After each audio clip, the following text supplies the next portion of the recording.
Hey, one thing I wanted to get in before we went. You know the question I'm getting asked the most on the road right now? We have so many people just heading towards retirement or in retirement, and they can't figure out the most tax-efficient way to get an income from their RSP, from their TFSA. How do you blend it together with your pension situation?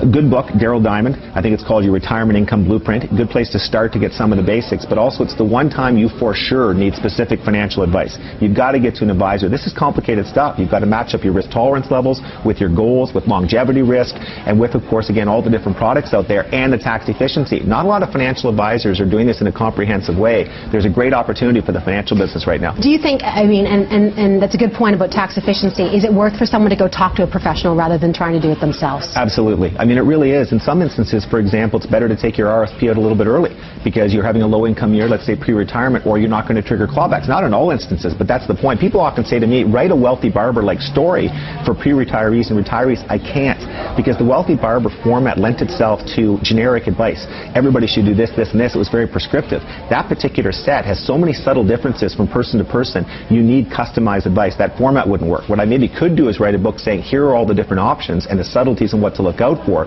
but you're still going to have to get someone to help you and walk you through it. I see a lot of mistakes made in this area. A lot of the assumptions and the rules of thumb have tremendous numbers of exceptions, so people really do need to do some learning. Andrew Allentuck had a pretty good book out a couple of years ago. You have Gordon Pape out now with your harsh retirement realities. It's just hit the shelves. Both are very worthwhile reads. And people say, I don't like reading this stuff. It's not that bad. I mean, most of these fellows are quite good writers. They really are. They make it flow along. They've got some good points. It's just getting through the intimidation. But if not, hire someone to do it for you. I mean, like, it is probably worth your while. They can make their money back in tax savings. Absolutely agree in this case. Like, I sometimes speak out against advisors because I think our field can be a little bit biased and a little bit pricey. But in this particular case, a good advisor, note the word good, is worth his or her weight in gold. How do you find a good advisor? Oh, it's so tough. I hate that question. I honestly wish you wouldn't have asked it of me because it's so difficult to answer that. It really is. No one firm has a monopoly on honesty and ethics and competence. There are good people and not so good people at every firm. I think the communication skills are something you have to prioritize too. Does the person listen well? Does he or she ask a lot of questions? Are they passionate about the subject? And I go, that's a little bit touchy-feely, but you really can gauge that. When you converse with someone, you can tell, are they really into this to the nth degree? The one caution I give in the book is stay away from the financial advisor